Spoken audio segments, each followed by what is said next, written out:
Creating conversations. It's what we do. Arrow.net. ARROE.net. All right, let's do it. Let's play it forward. Real people, real stories, the struggle to play it forward. Episode number 459 is with Rebecca Metz from Better Things. Good morning. I'm well. How are you? Fantastic. I have been a fan of this show, Better Things, since day one. The very second it appeared on streaming, I have been there every season. I am so happy to hear that. It's amazing that this is a family that is growing up, growing apart, growing somehow back together again. And the thing is that now they're getting to the age where they may grow away from mom. Mm-hmm. That's what happens. And like for us who work on the show, we've been watching that happen in real life. We started with these kids when they were kids, and now they're like stunning young women going out into the world. And, I want to protect them and give them all kinds of advice that they don't need from me. Like it's art imitating life for sure. It amazing about this show is the fact that they make it so real in the way that Sam comes home from a busy day and they show her bringing in the trash can. I'm going, oh my God, she's one of us. It's just like my trash can.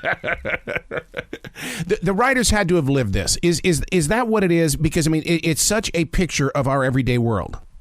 Oh, absolutely. So Pamela Adlon, who plays the lead character, Sam Fox, who has directed every episode, who's the executive producer, is also the head writer and has, written or guided the writing of a lot of those episodes. So yes, she has literally lived all of that. And the show is semi-autobiographical. So she plays the character of Sam Fox is a single mom, a working actor, mother of 3 daughters, and her British mother lives next door. All of that is also true of Pamela Adlon. So it is, yes, very much from her life. Well, her mother adds a texture to that storyline, because I love it when she comes on, and I love her struggles in life as well. Mm-hmm. Oh my gosh. And Celia Imrie, who plays that character, is just like one of my favorite people on earth. She's like British actress. She's been in a million things, incredible stories. And like whenever we're on set together, I just kind of follow her around like a puppy. Is it written out, or is it where you just say, okay, here's what the scene is going to be. Play it like your heart is going to give it to you?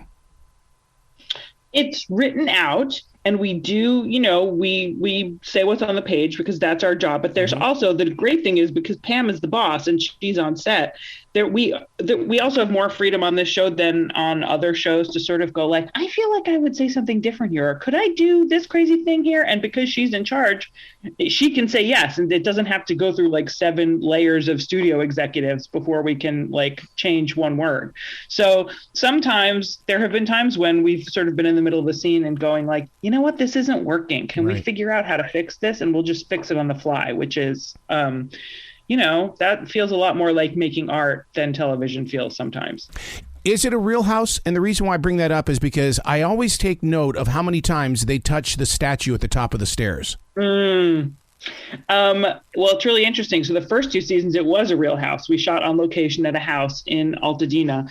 And for the last 3 seasons, they recreated the house in a soundstage. Wow. And when I tell you, I mean, like, it's 2 levels, stuff in the kitchen works. They recreated it so down to the last detail that for the first year that we were shooting in there, I would forget that I wasn't in the real house, and I would walk outside and be like, oh, right, I'm on a stage. Like, it was really messing with my brain. Yeah, because that house is part of the acting. I mean, it's such a huge personality on the show, because in each room that they go into, even the dining room where she's trying to have dinner with her family, like a normal family, but there's still the struggles and the little arguments between the girls.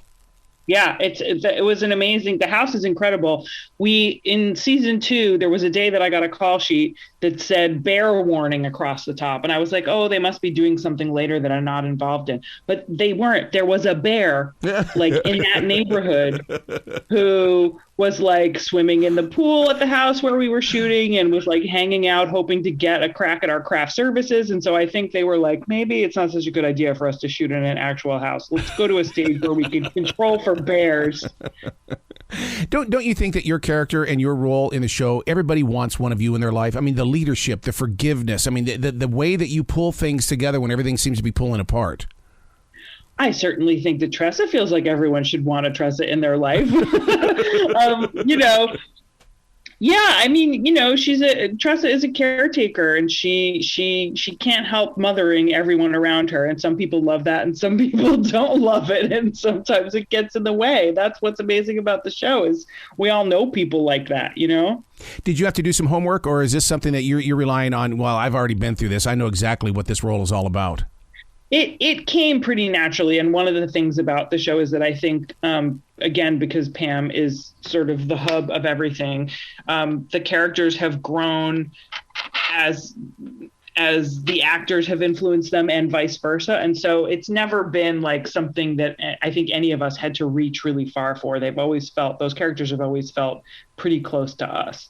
Is it emotional to be on the set? And the reason why I bring that up is because I believe it was season 2 where we went through the emotional changes of where we were introduced that she was not a girl. That she really was, openly going to be gay. And the thing is that was emotional. That is still inside my heart, the way that Sam handled that situation and how they embraced it growing forward. It wasn't just an episode. It was now going to be a part of all of our lives.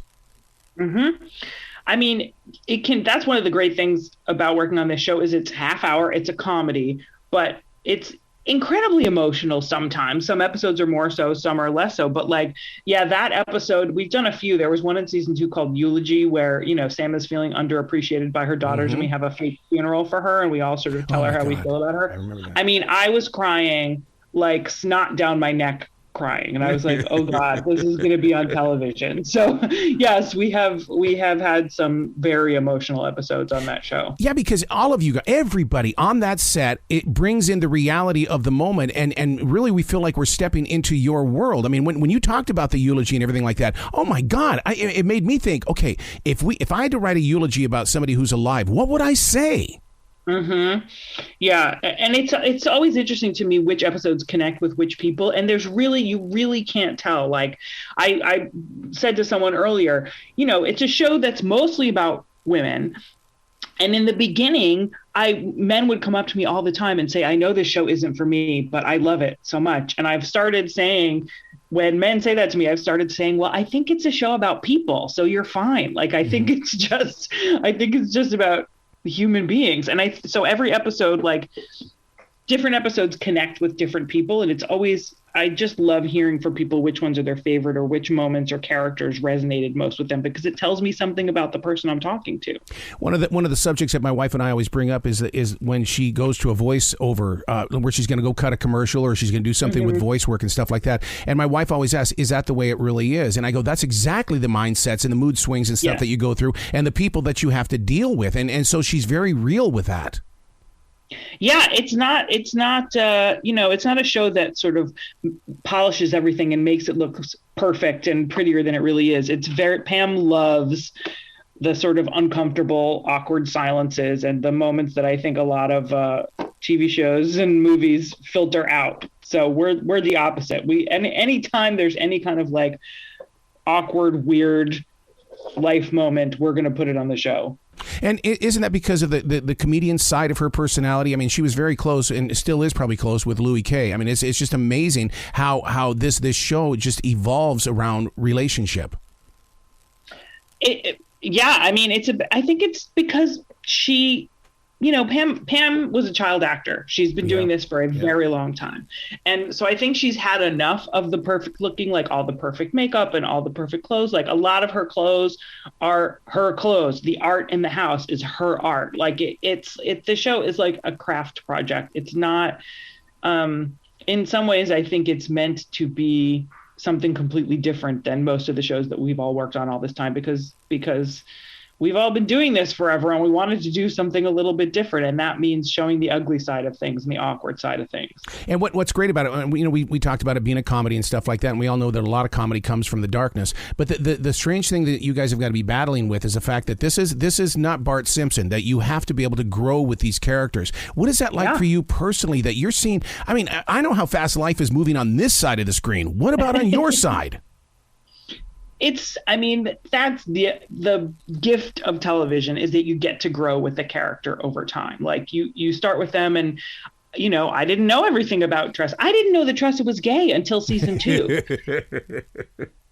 you get to like learn things about your character as you go, and the writers sort of take what the actors are doing and infuse the character with that, and vice versa. And so like it's getting to know these characters over these years and getting to know these actors and this crew over these years. That is the joy of doing television. And so it's just, I'm sad that it's ending. No, don't say that. No, I don't believe in endings. I never say goodbye. I always believe that we're just going to have some time away from each other. We're going to go out and learn some new things, and then the show is going to come back, because there's no way that she's going to let this thing just disappear. Fair. I like that. And also, selfishly, the people in the cast, like all of us who have become friends, are never getting rid of each other. We text each other all the time. So that's not ending. See, that explains a lot, because everybody does work together so well. And it's not just, eye acting or anything like that. When you guys are looking at each other doing those roles, I mean, it really looks authentic. Mm-hmm. I mean, when you think about it, like if you got to run your own show, wouldn't you want to surround yourself with people you actually like and want to spend 14 hours a day with? Like, so Pam, she has really handpicked every single person on that set, the cast, the crew, every single person is there because she wants them to be there. And so, yeah, we all get along really well and genuinely love each other, which is an awfully nice way to spend your day. So are you like the rest of us on this side of the streaming, in the way that when we wrap up a season, I mean, I moan. And then I start mourning my relationship with the characters. Yeah, absolutely. I mean, I watch every episode, whether I'm in it or not. I've watched them multiple times. My husband, there are episodes that I know he always cries at, and like, I'm going to go back and I think when it's over, I'm going to go back and watch the whole thing from the beginning, just to like marvel at how much younger I was and like see everybody in the very beginning and remember what it was like to shoot all those early episodes. Yeah, I go through exactly the same thing. Yeah, because I mean, to me, it's got that all in the family kind of attitude about it, that you guys are never afraid to cover any subject, and you're brave at doing that. Is that the girl power in the entire set? I think it's the Pam power, and it's all of us just wanting to tell the truth. Yeah. Like there's so much about the show that is not normal. The number of women on the crew, just the way it's structured, that like, that she has the creative freedom. FX trusts her to make decisions. There's so much about it that's different, that I think that just carries through to the way we handle things. Pam's not gonna, she's not gonna lie. She's not gonna sugarcoat things. That's not the kind of person she is. And so that comes through on the show.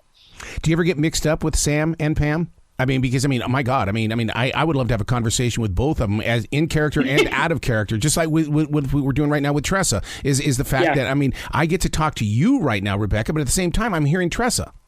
Mm-hmm.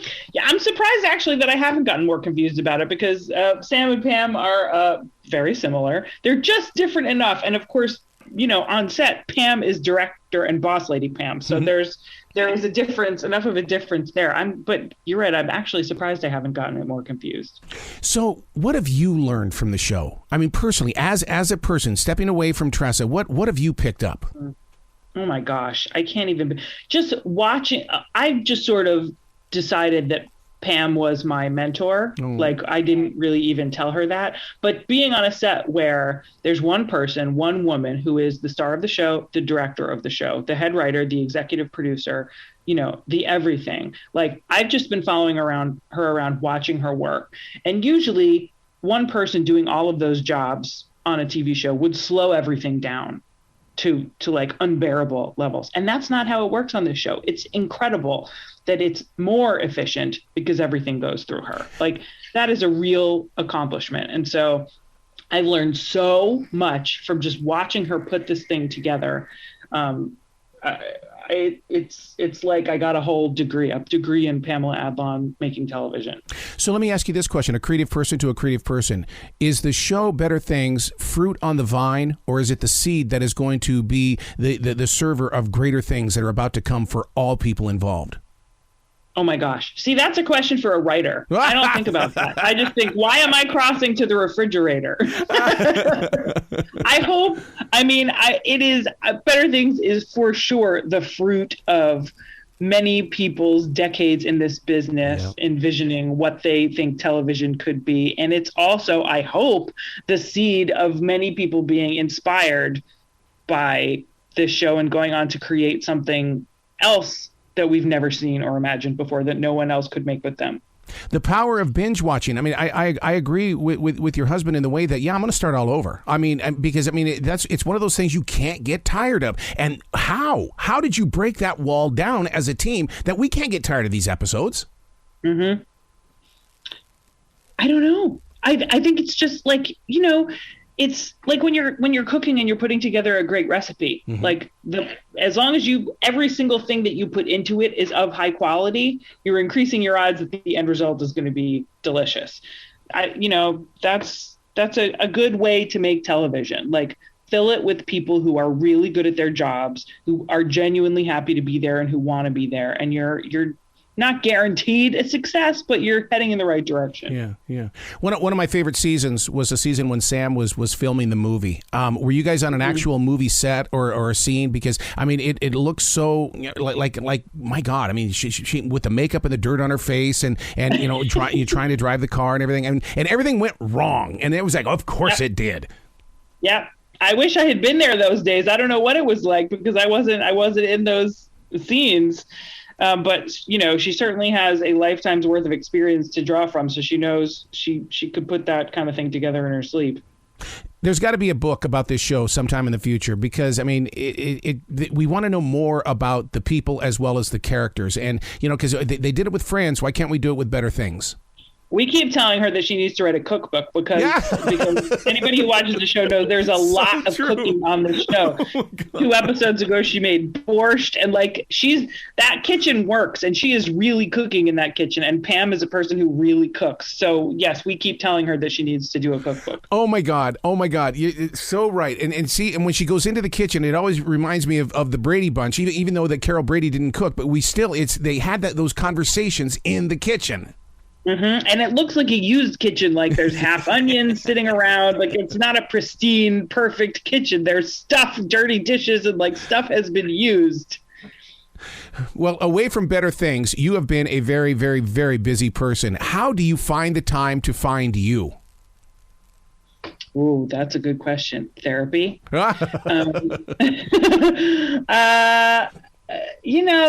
Being an actor is an interesting exercise in work-life balance. Sometimes it's not like a 9 to 5, you go to work the same hours every day. Every day is different. You never know what's coming. You could be unemployed for weeks and suddenly you get an email that you're flying across the country for 6 months. So it takes a little getting used to live in that kind of uncertainty. And it's not for everyone, but I think I have learned to appreciate the downtime when you have it and recharge your batteries and constantly be aware that it could all change at any moment, which I think is true for everybody, honestly. It's just maybe people in certain jobs are a little more aware of it because that's our everyday. You know what I mean? So true. So true. There are many times I will tell people, I wish I could go back into lockdown. I just want to go do nothing. Yeah. I just want to think. I just want to just do nothing. I think it's changed all of us. And, I think a lot of people are still trying to figure out how it's changed them or haven't come to terms with the fact that it's changed them. But, I think we're all dealing with versions of that. I'm happy to be going back to work and getting back to social activities. And I definitely need more rest in between. Yeah. Rebecca, you got to come back to this show anytime in the future. The door is always going to be open for you. Thank you. It was such a pleasure talking with you. I would love to come back. Absolutely. Well, you be brilliant today, okay? Okay. Thank you. You too.